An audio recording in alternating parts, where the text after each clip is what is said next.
Jamie was born on 5/24/2012, and when she came into the world, she lit up the room. Everyone out in the waiting room was guessing the names, and when they finally walked in, we introduced, this is Jack's little sister, Jamie Faith Douglas, and we just were so excited to have a little boy and a little girl, the perfect family.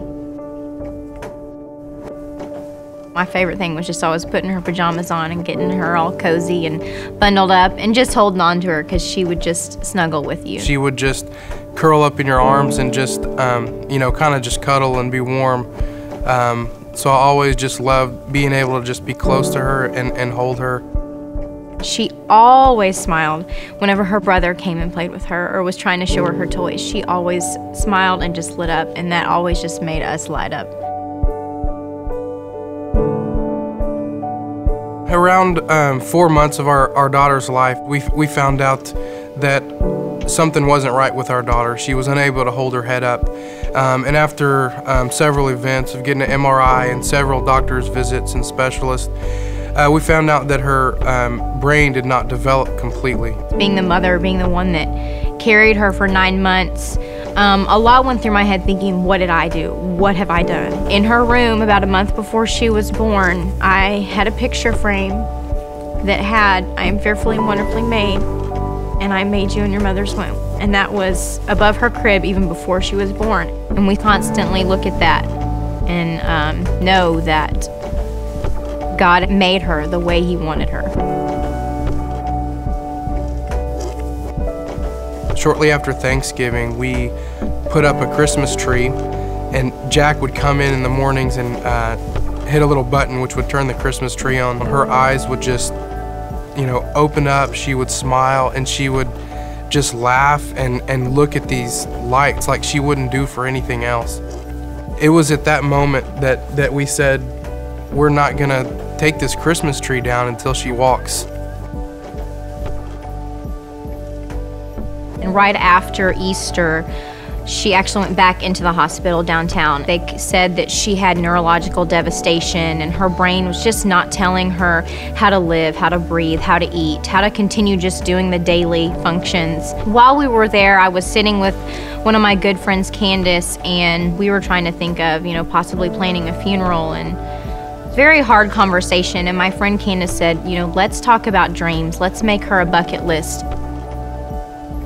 Put pictures in the bluebonnets or ride on Daddy's shoulders, dress up as Cinderella, be a cheerleader, you know, put your toes in the sand, go fishing with Daddy, all these different things that we would want to do with her.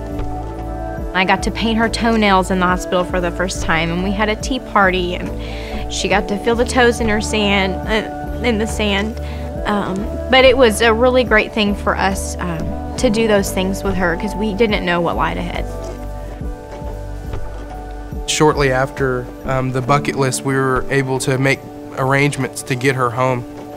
And so we brought Jamie home. Our pastor, Con, at the church, was able to be in the room with us, actually. And Jamie Faith passed away on April 10th. It was that day that she passed that we finally turned the lights off on her Christmas tree.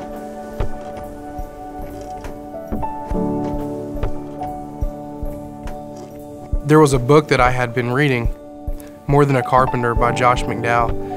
And so I knew that we had to make sure that people would have a book at her funeral given to them that points back to Christ.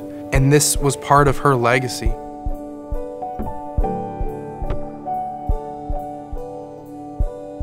She was never able to say a word. You know, even at her age, she should have been able to babble or coo, or she really could not do any of that. And it was amazing by just being in her presence, how loved you felt. Our 10-month-old showed Christ just by not doing anything, by just being here and being herself. Even though Jamie's life was short, she has been a light and made a huge impact. This Christmas, I think Jamie would just tell us all, speak less and love more. It's a challenge to us, and it's a challenge to everyone that if she can make such a huge impact on so many people in 10 months and never say a word, what does that say about our lives?